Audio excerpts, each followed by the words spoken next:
Captain Jake Morrison stood on the bridge of the New Horizons and watched the stars through the main window. The ship had been traveling for 3 months since leaving Earth's solar system.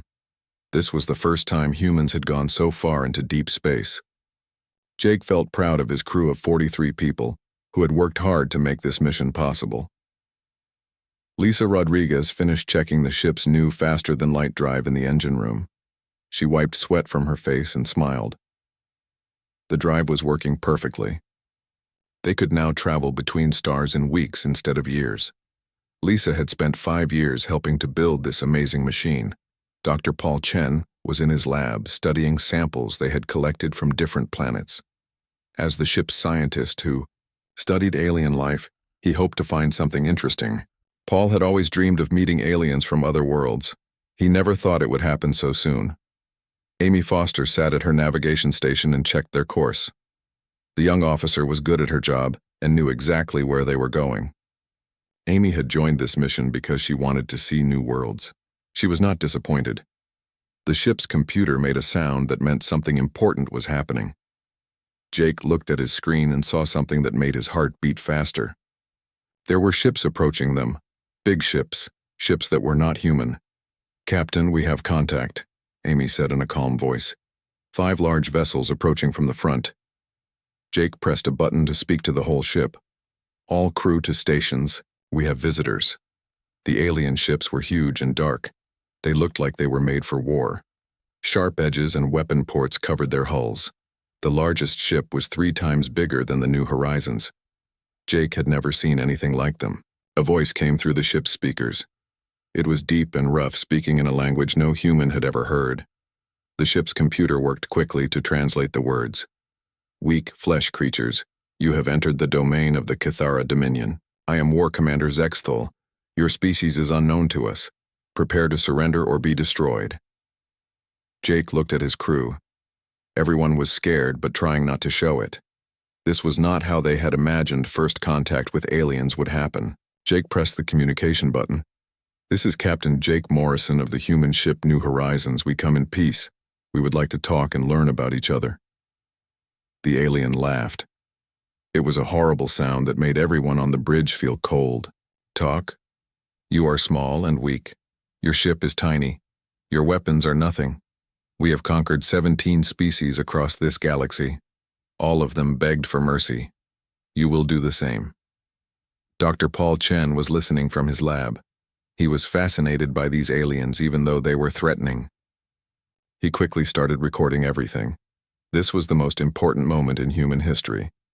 Lisa Rodriguez was in the engine room preparing the ship for whatever might happen. She had made the engines as strong as possible. If they needed to run, she would be ready. Jake tried again to reason with the alien commander. "We don't want to fight. We're explorers, not warriors. Surely we can find a peaceful solution." War Commander Zexthal saw this as proof of human weakness. In his culture, only the strong survived. These humans were asking for peace instead of fighting. This meant they were cowards. "Your words confirm what our scanners show. You are weak flesh with no real weapons. Your bones are thin. Your muscles are small. You will make poor slaves, but slaves you will become." The alien ships moved closer. Jake could see more details now. The Kythera had blue scales covering their bodies. They were much taller than humans and looked very strong. Their faces had sharp teeth and cold yellow eyes. "We have studied your ship," the alien commander continued. "Your technology is primitive. Your bodies are fragile. You cannot fight us. Submit now and some of you may live." Amy Foster was quietly working at her station. She was mapping the alien ships and noting their weapons. Even though she was scared, she was still doing her job. Jake made a decision. "We will not surrender. Humans don't give up easily." The alien commander seemed surprised by this response. Usually, weaker species immediately begged for mercy when they saw Kythera warships. "Then you will learn the price of defying the Dominion," Zexthal said. The largest alien ship fired a weapon that Jake had never seen before. It was not a laser or a missile. It was some kind of energy pulse that hit the New Horizons and made everything stop working. The lights went out. The engines died. The life support systems flickered and barely stayed on. Lisa Rodriguez tried everything she could think of, but nothing worked. The alien weapon had disabled their entire ship. Jake tried to call his crew, but the communication system was dead. Emergency lighting came on, casting red shadows everywhere. The ship was now floating helplessly in space. The alien ships surrounded them. Jake could see small ships leaving the larger vessels and coming toward the new horizons. They were being boarded. Dr. Paul Chen grabbed his research files and hid them in a secret place. He wanted to make sure his work would survive whatever happened next. Amy Foster did the same with her navigation data. Lisa Rodriguez was angry that her beautiful engines had been disabled so easily. She made a mental note to study how the aliens had done it. Maybe someday she could use that knowledge. The boarding ships attached themselves to the new horizons. Jake heard cutting sounds as the aliens broke through the hull. Soon, they would be inside. Jake gathered his crew in the main corridor. Everyone looked scared but determined. These were good people who had volunteered for a dangerous mission. They deserved a captain who would protect them. "Listen to me," Jake said quietly. "We don't know what these aliens want, but we're going to survive this. Stay calm. Watch everything. Learn everything. We're humans, and humans don't give up." The airlock door exploded inward. Tall blue figures in armor stepped through the smoke. They carried weapons that hummed with energy. Their yellow eyes looked at the humans with disgust. War Commander Zexthal entered behind his soldiers. He was even bigger than the others and covered in scars from old battles. He looked at Captain Morrison with disappointment. "This is your leader? This small, soft creature? Your species is even weaker than I thought." The Kithara soldiers forced the humans to put their hands behind their heads. Jake noticed that the aliens were being careful not to hurt them too badly. They wanted prisoners, not corpses. As they were led to the alien ships, Dr. Paul Chen was already thinking like a scientist. He observed everything about their captors. Amy Foster memorized the layout of the alien ship. Lisa Rodriguez studied their technology. None of the aliens noticed these small actions. They saw only frightened humans who had been easily defeated. War Commander Zexthal was already planning how to use this new species as slaves. The New Horizons was left floating in space, dark and empty. But the humans were not defeated. They were learning. And humans who are learning are dangerous in ways that the Kithara could never imagine. 6 months had passed since the humans arrived at the research facility on Crexmoor. War Commander Zexthal was growing impatient with the slow progress of breaking human resistance. Unlike other conquered species that had either died from despair or become completely obedient, the humans continued to display behaviors that annoyed their captors. The humans had started making small changes to their work areas that made them more efficient. They created simple tools from broken pieces of equipment.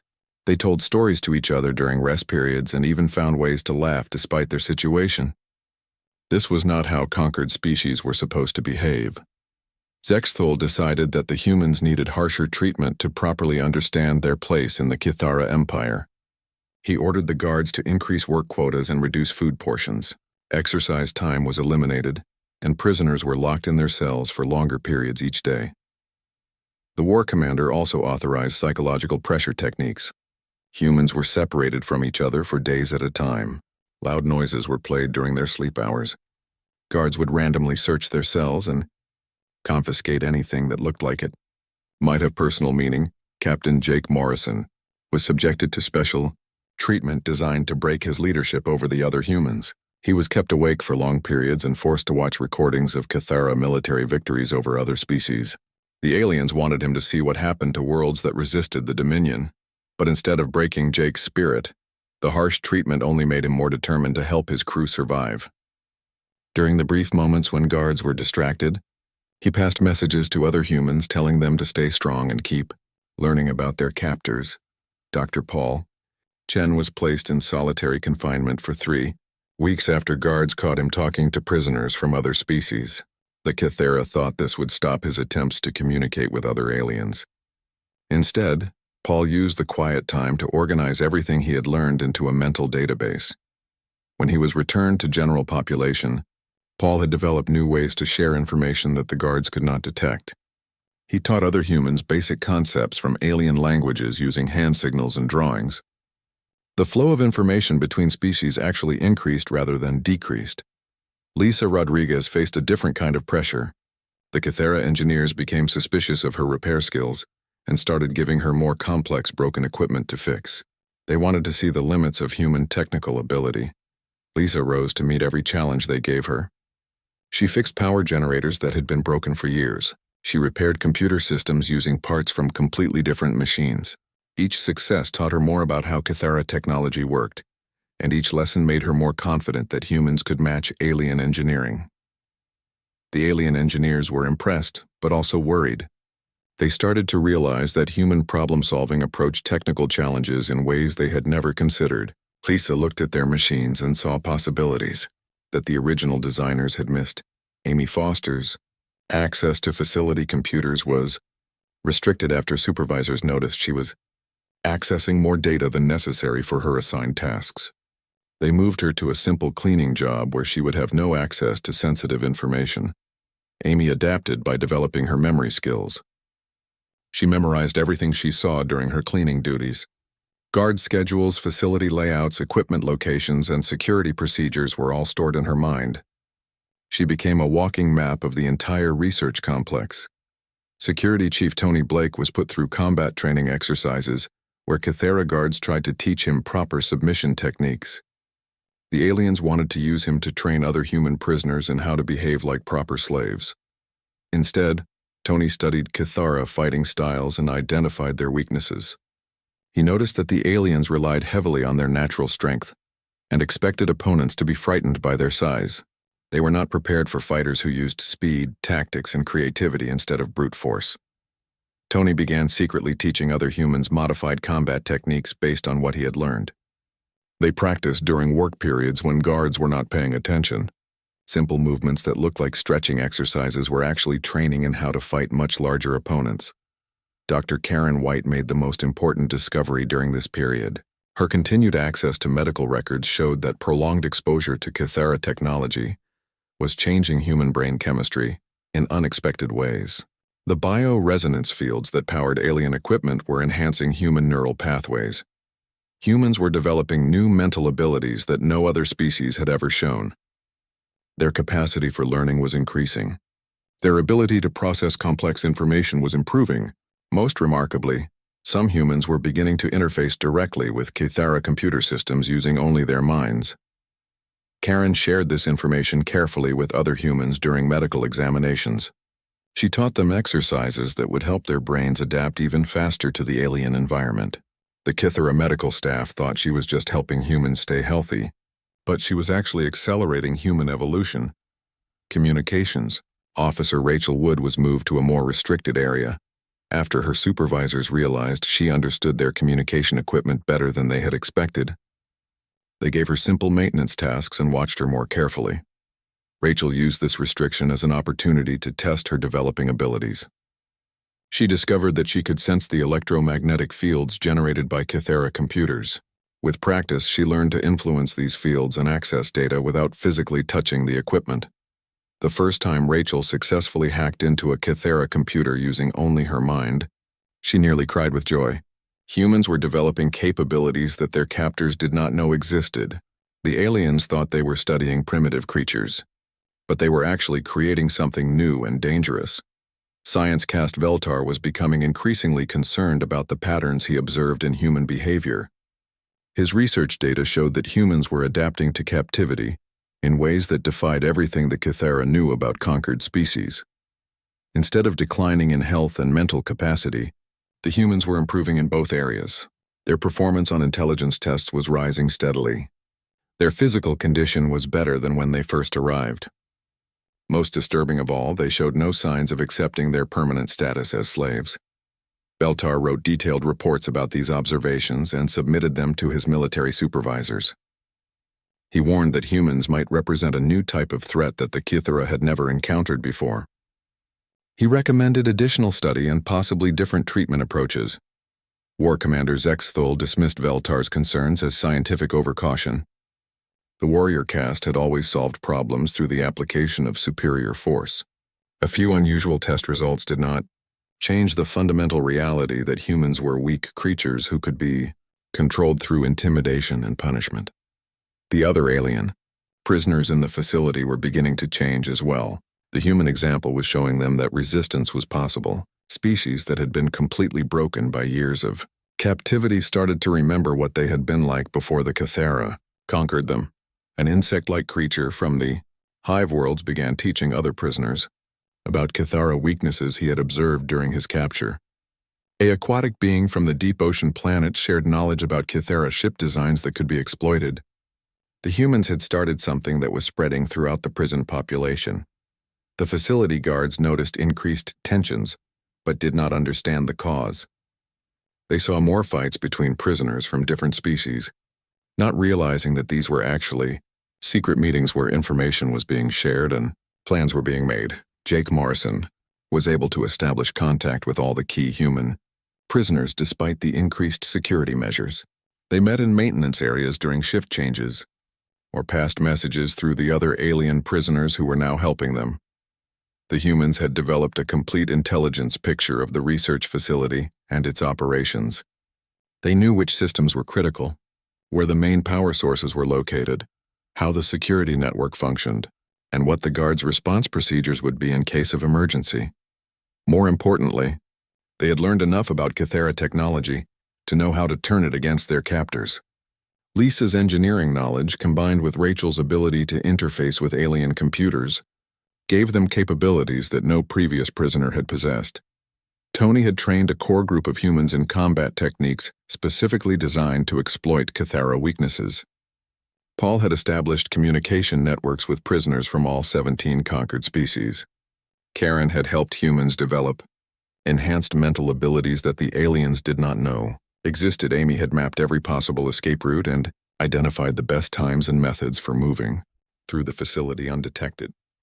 Jake had developed a comprehensive plan that would not just free the humans, but potentially liberate every prisoner in the complex. The Kythera continued to see only what they expected to see. Weak humans who were slowly being broken by proper treatment. 3 months had passed since the humans were captured. They now lived in a massive research facility on the Kythera homeworld called Crexmore. The planet was hot and dry with a red sky that never seemed to change. Strange towers reached up toward alien stars that the humans had never seen before. The facility looked like a prison and a laboratory mixed together. Tall walls surrounded huge buildings made of dark metal. Inside, hundreds of creatures from different worlds worked under Kythera guards. The humans had learned that they were not the first species to be captured and studied. Science Cast Veltar was the Kythera scientist in charge of studying the humans. He was different from the warriors who had captured them. Veltar was smaller and his blue scales were lighter in color. He wore white robes instead of armor and carried data tablets instead of weapons. Every day, Veltar and his team ran tests on the human prisoners. They measured how strong the humans were compared to other species. They tested how fast humans could run and how much weight they could lift. They checked human eyesight, hearing, and sense of smell. The results were exactly what the Kythera expected. Humans were weaker than the rock creatures from planet Thuval. They were slower than the cat-like beings from Zerion. Their senses were not as sharp as the bird people from the nest worlds. Captain Jake Morrison was tested more than the others because he was the leader. The Kythera wanted to understand human leadership. They put him in rooms with puzzles and problems to solve. They watched how he made decisions and how other humans responded to his commands. Jake knew he was being studied, so he was careful about what he showed them. He made some mistakes on purpose to make the aliens think humans were not very smart.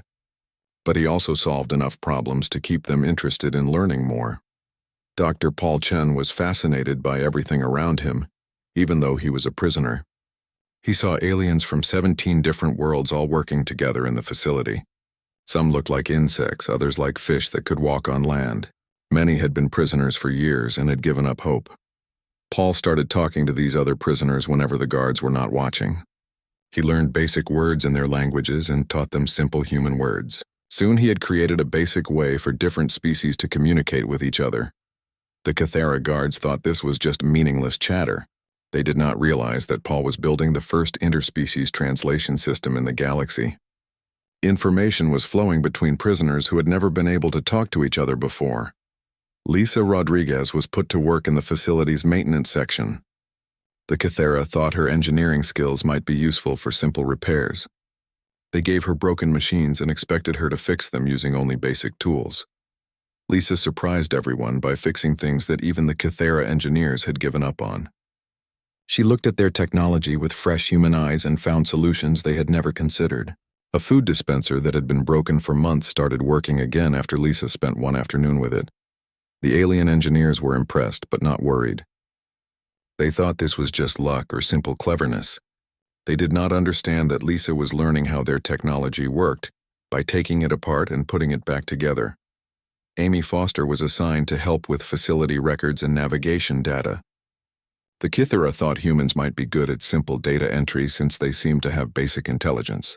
They gave Amy access to computer terminals and told her to organize information. Amy worked quietly and efficiently, but she was doing much more than just organizing files.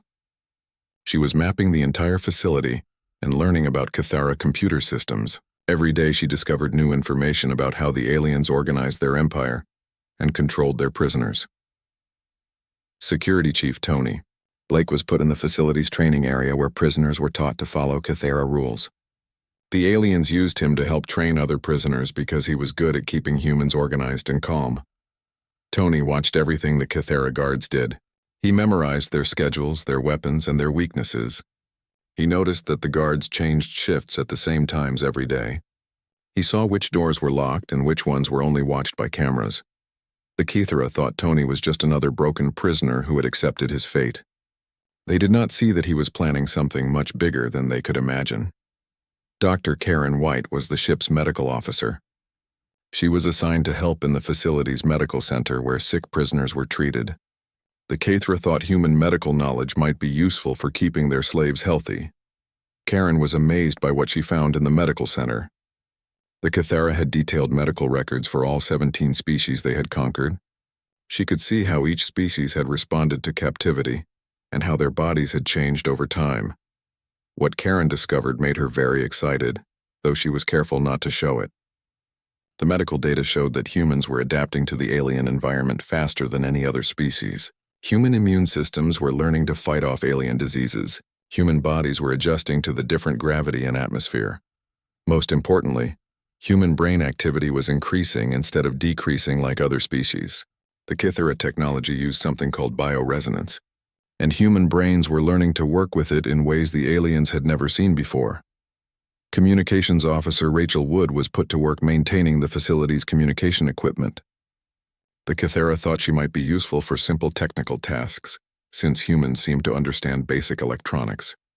Rachel worked on alien communication devices and learned how they functioned. The technology was very advanced, but it followed logical principles that humans could understand. Every day she learned more about how the Kythera sent messages across their empire. Science Cast Veltar was beginning to notice strange patterns in his research data. The humans were not behaving like other conquered species. Instead of becoming depressed and giving up, they seemed to be getting more active and alert. Other species had shown declining performance in intelligence tests after several months of captivity. The humans were actually improving. Their problem-solving skills were getting better, not worse. Veltar mentioned this to his supervisors, but they were not interested in his concerns. War Commander Zexthul and the other military leaders believed that force could control any species. They thought Veltar was worrying about nothing. The human prisoners met secretly whenever they could. Jake had found ways for them to pass messages without the guards noticing. They shared what they had learned about the facility, the aliens, and the other prisoners. Lisa told them about Kythera technology and how it worked. Paul shared information about the other alien species and their histories. Amy explained the layout of the facility and the locations of important systems. Tony described guard routines and security weaknesses. Karen talked about human adaptation and how their bodies were changing. Rachel discussed communication systems and how information flowed through the alien empire. Each human was contributing pieces to a puzzle that was bigger than any of them realized. They were not just surviving their imprisonment. They were learning everything they could about their captors and their situation. The Kythera continued to see what they expected to see. Weak humans who were barely able to perform simple tasks, Primitive creatures who were not worth worrying about. Slaves who had accepted their fate and would never cause trouble. But humans had never been good at accepting fate. They had always been good at changing it. And change was coming to the Kythera research facility, whether the aliens were ready for it or not. The other alien prisoners were starting to notice something different about the humans. Unlike every other species that had been brought to the facility, the humans were not giving up. They were working together and staying strong. Some of the older prisoners remembered what hope felt like back before they were captured. The humans were reminding them that resistance was possible, that captivity did not have to mean the end of everything. War Commander Zexthul visited the facility occasionally to check on the research progress. He looked at the humans working at their assigned tasks and felt satisfied. These weak creatures were proving useful as slaves. Soon they would be put to work throughout the Kythera Empire. He never suspected that every human he saw was gathering intelligence that would eventually be used against him. The humans looked defeated, but they were actually preparing for something that no Kythera had ever faced before. 1 year had passed since the humans were captured and brought to the Kythera research facility. They were no longer the same people who had been taken from the New Horizons. 12 months of adaptation under pressure had transformed them into something the aliens had never encountered before. Captain Jake Morrison looked around at his crew during their brief rest period and felt proud of what they had become. Every human had developed new skills and abilities that their captors did not suspect. They had learned to hide their true capabilities behind masks of obedience and simplicity. The humans had discovered they could resist alien diseases that killed other species. They had adapted their work patterns to interface seamlessly with Kythera technology. Most importantly, they had created an underground network that connected every section of the massive research facility. Jake called a secret meeting in the facility's main power distribution center during the shift change that evening. Lisa Rodriguez had identified this location as having the best security blind spots, and Amy Foster had confirmed that guard patrols rarely checked this area. One by one, the core human team gathered in the shadows between the massive energy conduits that powered the facility. Jake looked at each face and saw determination that had only grown stronger during their months of captivity. "Tonight, we stop pretending to be weak," Jake said quietly. "It's time to show these aliens what humans really are." Dr. Paul Chen nodded and pulled out a small device he had built from salvaged components. "I've established contact with resistance groups on all 17 conquered worlds. They're waiting for our signal." Lisa Rodriguez smiled as she ran her hand along one of the power conduits. "I know this facility's systems better than the engineers who built it. When we're ready to move, I can control everything from lighting to life support." Communications Officer Rachel Wood closed her eyes and extended her consciousness into the facility's computer network. Her enhanced abilities allowed her to access data streams without physical contact. "The main communication array is ready for our use. Earth will receive our transmission simultaneously with the resistance networks." Security Chief Tony Blake had been training selected humans for months in combat techniques designed specifically for fighting Kythera opponents. "We have 40 people ready for action, plus allies from 12 different alien species. The guards won't expect coordinated resistance from creatures they think are broken slaves." Dr. Karen White had been studying facility operations and prisoner schedules. "The Kythera celebration of their latest military victory begins in 3 hours. Most of the guards will be participating in the ceremony. It's our best opportunity." Amy Foster had memorized every detail of the facility layout and security procedures. "I've identified 7 critical control points.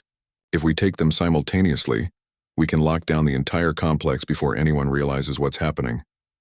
Jake looked at his team with admiration. These were not the same people who had been captured a year ago. They had evolved under pressure into something new, something dangerous, something the Kythera Empire had never faced before. "Remember," Jake said, "we're not just escaping. We're sending a message that will change everything. The age of easy conquest is over." The humans dispersed to their positions as the Kythera celebration began. Throughout the facility, guards left their posts to join the festivities in the main hall. War Commander Zexthul was there, boasting about recent victories and the weakness of conquered species. Science Cast Veltar was not celebrating. He was in his laboratory reviewing the latest test results from human subjects. The data showed patterns that made him deeply uncomfortable. human capabilities continued to increase rather than decrease. Their intelligence scores were now higher than when they first arrived. Most disturbing was the brain activity data from Dr. Karen White's medical tests. Humans were showing neural patterns that suggested they were developing enhanced mental abilities. Veltar had never seen anything like it in any of the 17 species the Kythera had conquered. He tried once more to contact his military supervisors with his concerns, but they were all at the celebration. Veltar decided to increase security around the human prisoners. He sent a message to the guard stations, but it was too late. Rachel Wood had already infiltrated the facility's communication system. She intercepted Veltar's warning and rerouted it to a dead terminal. The scientist's message never reached the guards. Lisa Rodriguez was in the main power control room, having easily bypassed security systems that were designed to keep out primitive prisoners, not enhanced humans who understood the technology better than its creators. She placed her hands on the control interface and felt the facility's energy flows. Respond to her thoughts, Tony. Blake led his combat teams into position at each of the 7 critical control points Amy had identified. The humans moved through corridors they had memorized, avoiding guard patrols they had been studying for months. Alien prisoners from other species provided distractions and diversions exactly when needed. Dr. Paul Chen was in the Prisoner Communication Center, activating the network of contacts he had built across 17 worlds. Resistance groups that had been waiting for years received the signal they never thought would come. Hope was returning to species that had given up all dreams of freedom. Jake Morrison made his way to the facility's command center, where the most important Kythera systems were controlled. This was the heart of the operation that had kept thousands of prisoners from dozens of species in captivity for years. At exactly midnight according to Kythera time measurements, Jake gave the signal that began the greatest prison break in galactic history. Lisa cut power to the guard barracks and security stations while leaving the prisoner areas fully operational. In seconds, hundreds of Kythera guards found themselves trapped in darkness while their captives moved freely through well-lit corridors. Rachel took control of the facility's communication systems and began broadcasting on all frequencies.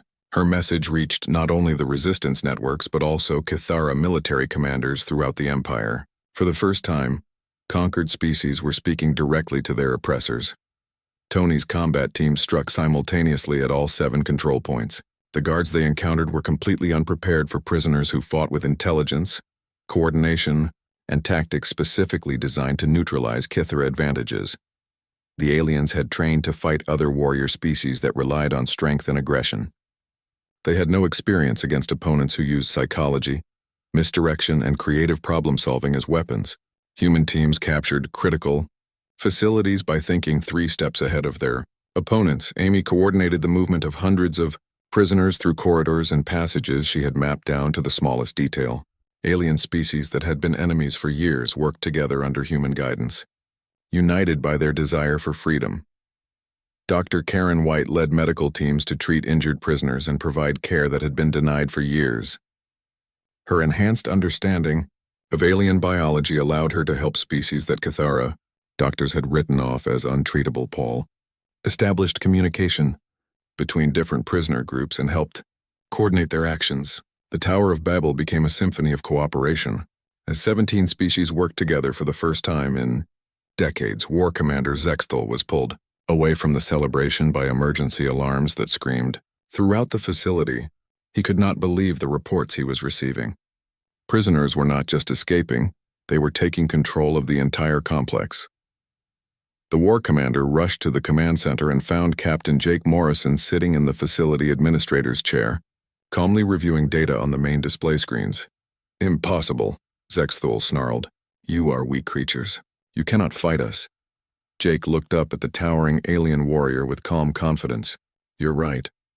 We can't fight you the way other species did, so we learned to fight you in ways you never imagined." Around them, the command center was filled with humans and aliens working together at control stations. They were not destroying the facility. They were capturing it intact. Every piece of equipment, every data file, every strategic system was being carefully secured. "We've been studying you for a year," Jake continued. "Every test you performed taught us about your technology. Every punishment showed us your weaknesses. Every day we spent in your prison was another day we learned how to beat you." Zexthal reached for his weapon, but found that it would not respond to his commands. Rachel had already taken control of all electronic systems in the facility, including personal equipment carried by Cathara personnel. "Your mistake was thinking that adaptation is weakness," Jake said as human guards moved to restrain the alien commander. "You saw us survive your tests and thought we were just enduring captivity. You didn't realize we were preparing for this moment." Throughout the facility, similar scenes were playing out as human-led teams captured key Cathara personnel. The aliens were not being killed or tortured, but they were being detained and disarmed with efficiency that shocked them. Science Cast Veltar was found in his laboratory, still trying to understand the data that showed human evolution in real time. Dr. Paul Chen approached him with something that might have been sympathy. The liberation of the Crexmore research facility sent shockwaves throughout the Cathara Dominion that reached every corner of their vast empire. For the first time in centuries, a conquered species had not only resisted but had turned the tables completely on their captors. The implications were staggering. Captain Jake Morrison stood in what had once been War Commander Zexthul's private office, now converted into a command center for the newly formed Liberation Alliance. Representatives from all 17 freed species worked alongside humans at control stations, coordinating resistance activities across dozens of worlds. The transformation had been remarkable to witness. Species that had been broken by years of captivity were remembering what they had been before the Cathara conquered them. Hope was returning to creatures who had forgotten what freedom felt like. Dr. Paul Chen was in the facility's main communication center, working with alien linguists to establish better translation protocols. The language barriers that had once kept conquered species isolated from each other were dissolving, as new forms of interspecies communication developed. "Captain," Paul called out, "we're receiving reports from the Thuval system. The rock creatures have begun open rebellion against their Cathara overseers. They're using the tactical information we sent them." Jake nodded with satisfaction. The intelligence package they had transmitted to resistance networks across the galaxy was proving more valuable than they had dared hope. Detailed knowledge of Cathara weaknesses, obtained through a year of careful observation, was being used to devastating effect. Lisa Rodriguez had taken over the facility's engineering section and was working around the clock to reverse engineer Cathara technology. What she had learned during months of repair work was now being applied to understanding the aliens' most advanced systems. The energy shield generators are actually quite simple once you understand the underlying principles, Lisa explained to a group of alien engineers who had volunteered to help. The Cathara made them complicated to prevent tampering, but that same complexity creates vulnerabilities we can exploit. Working with her were engineers from 7 different species, each contributing knowledge and perspectives that the Cathara had never considered. Together, they were developing new technologies that combined the best elements from multiple civilizations. Communications Officer Rachel Wood had evolved far beyond her original role. Her enhanced mental abilities now allowed her to interface directly with complex computer networks, spanning multiple star systems. She had become the central nervous system of the growing rebellion. "I'm detecting increased military activity in the core worlds," Rachel reported during the daily command briefing. "The Cathara High Command is finally taking the rebellion seriously. They're recalling forces from frontier regions to protect their home systems." This was exactly what the Liberation Alliance had hoped for. By forcing the Cathara to consolidate their forces, the rebels were creating opportunities for liberation on worlds that had been under alien control for decades. Security Chief Tony Blake was training combat instructors from multiple species in the tactics that had proven so effective against Cathara forces. The aliens' reliance on superior strength and intimidation made them vulnerable to opponents who used intelligence and creativity as weapons. "Remember," Tony told a mixed group of trainees, "the Cathara expect you to fight like warriors. Instead, you must fight like humans. Use your environment. Use your opponent's expectations against them. Think 3 moves ahead." The training was producing remarkable results. Species that had been conquered because they fought conventionally were learning unconventional warfare from humans who had never accepted that any battle was hopeless. Dr. Karen White had established medical centers throughout the liberated facility, where she was treating prisoners who had suffered years of neglect and abuse. But more importantly, She was documenting the remarkable adaptations that extended captivity had produced in multiple species. The Kythera inadvertently created an evolutionary pressure cooker, Karen explained in her reports to Earth. Species that survived their imprisonment developed enhanced capabilities.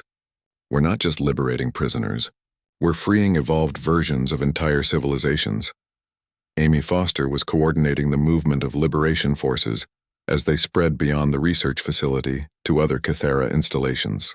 Her perfect knowledge of alien navigation systems and facility layouts made her invaluable. For planning operations across multiple worlds, the success of the rebellion was attracting attention from unexpected sources.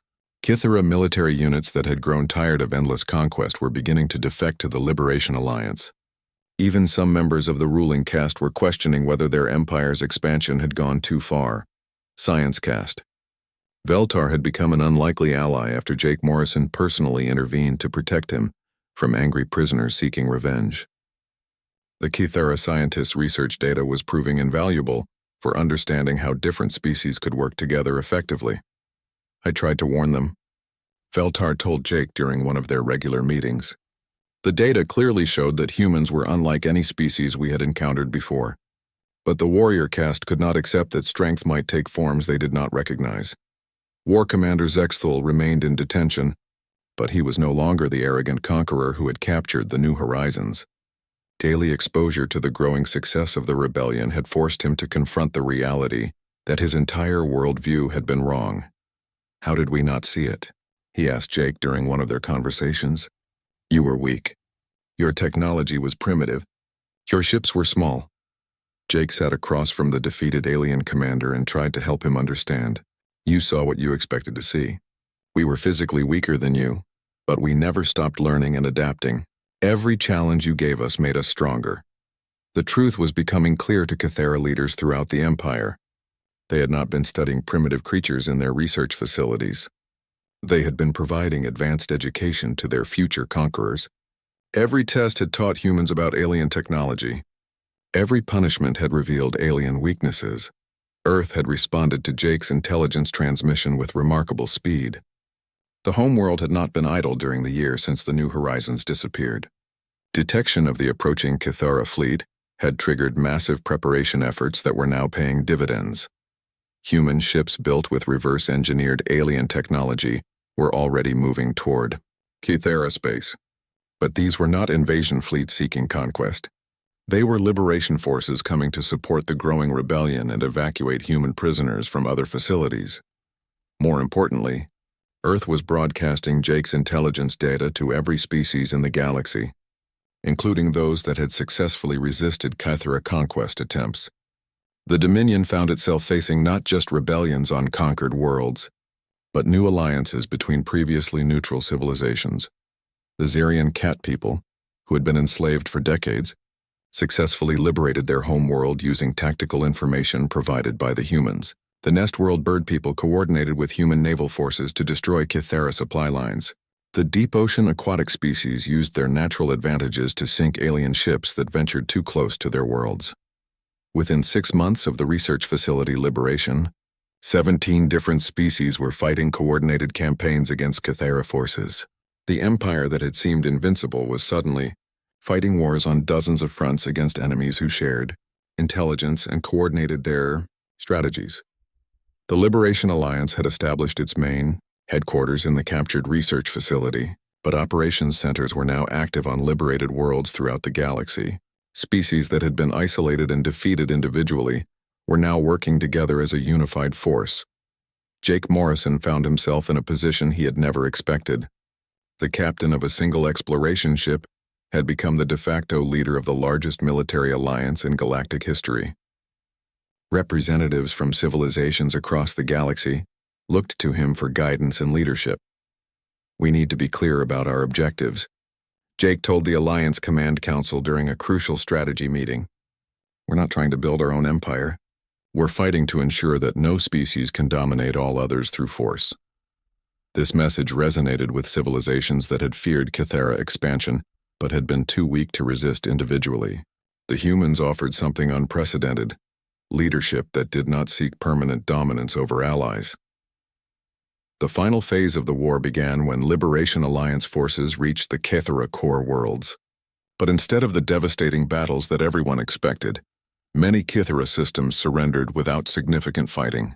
The Empire was collapsing from within as its own people began to question the wisdom of endless conquest. War Commander Zexthul was released from detention to help negotiate the final surrender terms. The once proud warrior had been transformed by his exposure to human thinking and now advocated for peaceful coexistence. Rather than military domination, we believed that strength could only be measured in terms of physical power and military force, he told the Surrender Council. The humans taught us that true strength comes from the ability to adapt,